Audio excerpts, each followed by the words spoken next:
सुरंगन प्रभाव जो है उसके ऊपर चर्चाएं थी हमारी। सुरंगन प्रभाव यानी कि टनल इफेक्ट क्या होता है, इसके ऊपर चर्चा थी। देखिए एक्चुअल में अभी आपने किसके बारे में पढ़ा, आयताकार विभव प्राचीर जो है उसके बारे में हमने पढ़ा है। अभी जो आयताकार विभव प्राचीर है, रेक्टेंगुलर पोटेंशियल बैरियर वाला पोर्शन था, उसमें अभी आपने ये देखा कि इस V नोट से कम ऊर्जा वाला यानी कि E is less than V note वाले केस के अंदर अब आप देखेंगे कि इसके लिए ट्रांसमिशन कोफिशिएंट जो है अकॉर्डिंग टू क्लासिकल मैकेनिक्स क्या होना चाहिए, 0 होना चाहिए।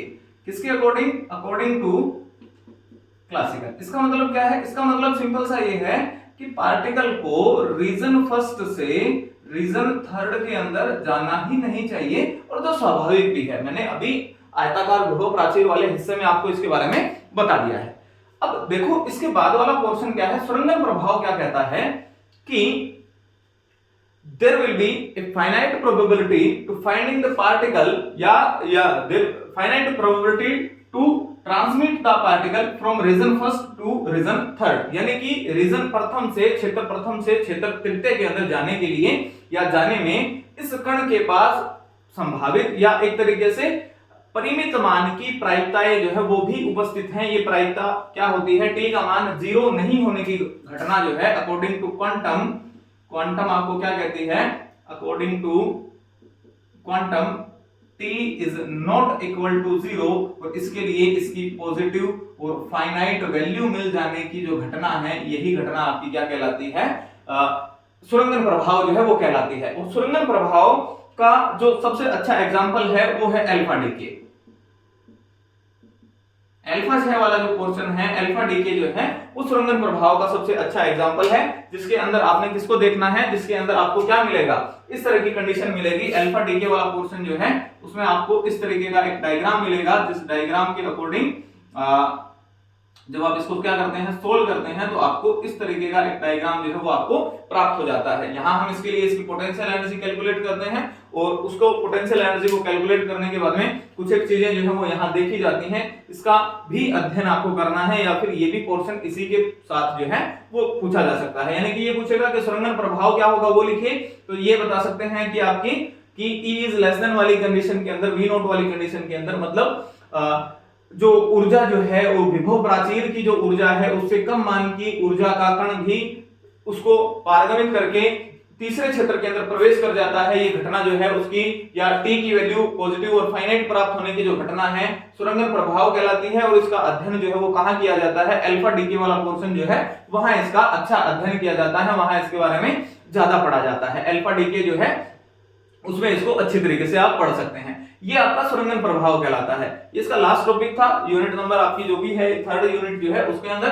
फोर्थ यूनिट में ज्यादा बताने के लिए है तो बहुत सारी चीजें, शून्य बिंदु ऊर्जा भी है, वहां आपको नोड एंटी नोड भी बताना होता है, जो आपका बाउंड स्टेट्स कंडीशन जो होते हैं, यानी कि परिबद्ध अवस्थाओं के जो हल होते हैं, बाउंड स्टेट्स सॉल्यूशंस जो है श्रोडिंगर इक्वेशन के, वो भी हैं, पोटेंशियल वेल भी है वहां पर, लेकिन उसके ऊपर चर्चाएं नहीं करेंगे, वो बहुत ज्यादा लंबा और लेंथी एक तरीके से पोर्शन है, तो उसको आप अपने सौविवेक से पढ़ दीजिए। उसमें हाँ एक बात याद रखिएगा, जो एक विमीय सरल आवर्ती दोलित्र है उसके आने की संभावनाएं हैं, शून्य बिंदु ऊर्जा के आने की संभावनाएं हैं, तो उनको थोड़ा सा एक तरीके से क्विक रिवीजन जो है उनका करके जाइएगा। यूनिट 5 में मैं आपको कुछ एक परिभाषाएं जो है वो बताता हूं, कुछ एक परिभाषाएं जो है वो और थोड़ी सी मैं आपको बता देता हूं ताकि आपको आसानी हो जाए। उसमें सबसे पहला तो है जीमान इफेक्ट, जीमान प्रभाव जो है या फिर जीमान इफेक्ट जो है उसके बारे में चर्चाएं करनी होती हैं।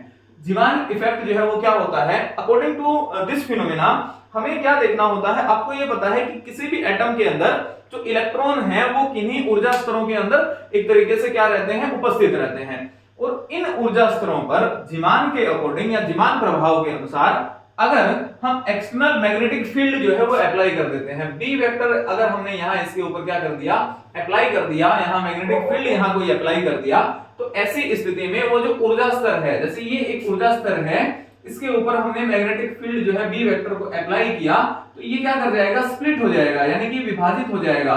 ऐसी घटना की एक्सटर्नल मैग्नेटिक फील्ड की उपस्थिति में, बाह्य चुंबकीय क्षेत्र की उपस्थिति में ऊर्जा स्तरों का क्या हो जाना, एक तरीके से विपाटित हो जाना, और अच्छा ज्यादा एक शब्द है विपाटन जो है, उसकी घटना जो है वो क्या कहलाती है, जीमान इफेक्ट कहलाती है। अगर इसकी परिभाषा लिखनी है तो मैं आपको बता देता हूं कि according to this phenomena, in the presence of external magnetic field, the energy levels of the electron या of an atom is splitted into सब एनर्जी लेवल्स, यानी कि उपकोषों के अंदर उनका क्या हो जाना, विभाजित हो जाना। ये घटना किसकी है? जीमान इफेक्ट की घटना है। एक और प्रभाव है और वो है आपका रमन इफेक्ट, रमन प्रभाव। रमन इफेक्ट क्या है या रमन प्रभाव क्या है? रमन प्रभाव के अकॉर्डिंग, इसको भी मैं चलो आपको बता ही देता हूं, ये लिख देता हूं चलो मैं, कि जब किसी एक वर्णीय प्रकाश को, मोनोक्रोमेटिक लाइट जो है, प्रकाश को, जो आपके ऑर्गेनिक जो लिक्विड होते हैं, ऑर्गेनिक लिक्विड जो होते हैं, organic liquid, for example benzene इसका अच्छा एग्जांपल है। ऑर्गेनिक लिक्विड पर आपतित करवाया जाता है, इनके ऊपर इनको इंसिडेंट कराया जाता है, तो क्या होगा? प्रकीर्णन की घटना होगी। तो यह एक वर्णीय प्रकाश क्या हो जाता है? प्रकीर्णित होता है,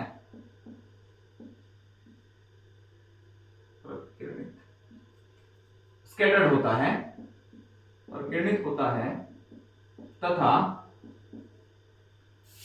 आपतित व प्रकीर्णित प्रकाश की आवृत्ति में अंतर पाया जाता है।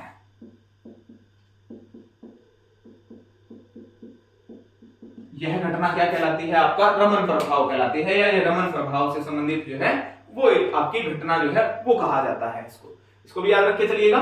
रमन प्रभाव जो है उसको भी आप आधार मान सकते हैं, या रमन प्रभाव जो है उसको भी देख सकते हैं, उसको पढ़ सकते हैं। चलिए नेक्स्ट उसके ऊपर मूव करते हैं, वो है आपका बोहर का संगतता नियम, यानी कि बोहर कॉरस्पॉन्डेंस प्रिंसिपल जो है उसके ऊपर बात कर लेते हैं।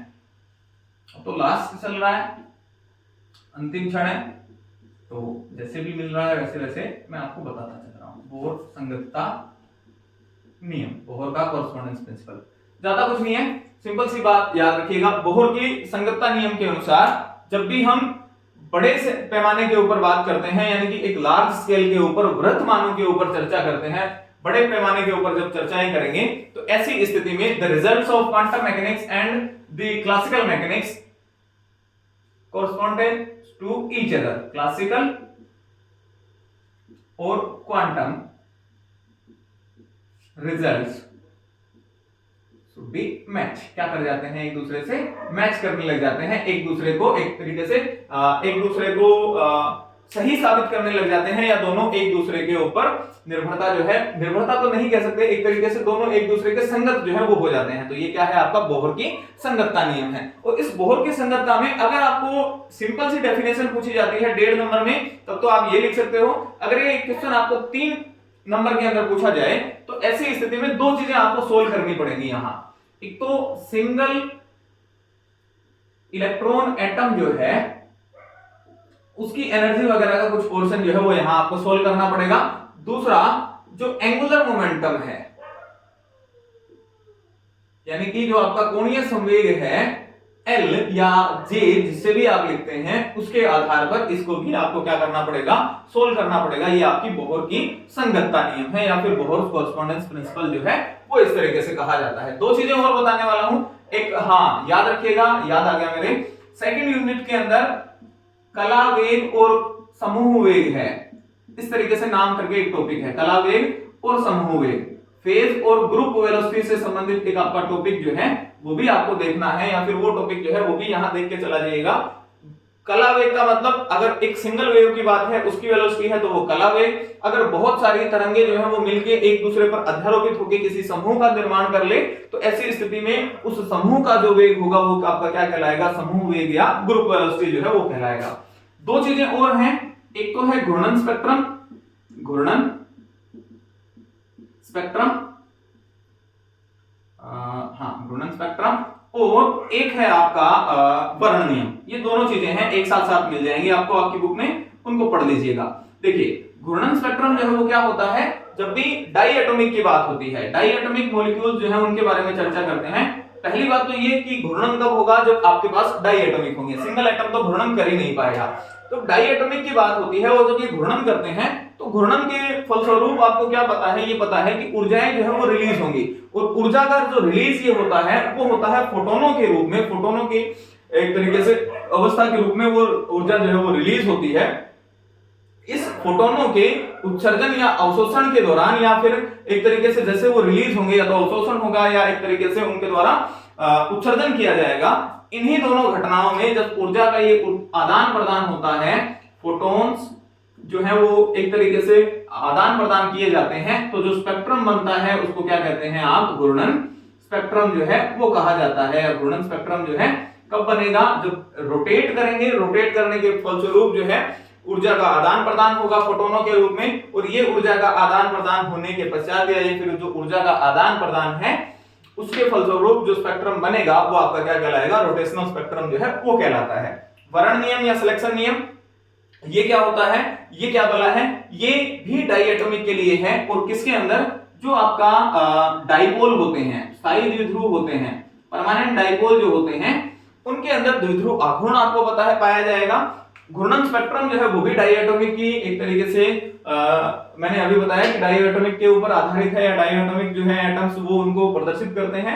तो ऐसी स्थिति में जो ऊर्जाओं का आदान प्रदान है या फिर फोटोनों का उत्सर्जन और अवशोषण जो है वो रैंडम न होके किसके ऊपर निर्भर करता है, वो निर्भर करता है कि जो कंपन की घूर्णन स्पेक्ट्रम जो घूर्णन के लिए जो क्वांटम संख्या है, घूर्णन क्वांटम संख्या जो है उसके ऊपर निर्भर करता है, और ये होना चाहिए delta J is equal two plus minus 1। ये जो फैक्ट है कि delta J is equal two plus minus 1 होना चाहिए, ये आपका क्या कहलाता है, वर्ण नियम, सिलेक्शन नियम या चयन नियम जो है वो कहलाता है। तो चलिए ये पूरा का पूरा टॉपिक जो है, पूरी की पूरी प्रयास जो है वो हमारे द्वारा किया गया, ताकि आपको अधिक से अधिक फायदा पहुंचे, अधिक से अधिक लाभ जो है आपको मिलता रहे।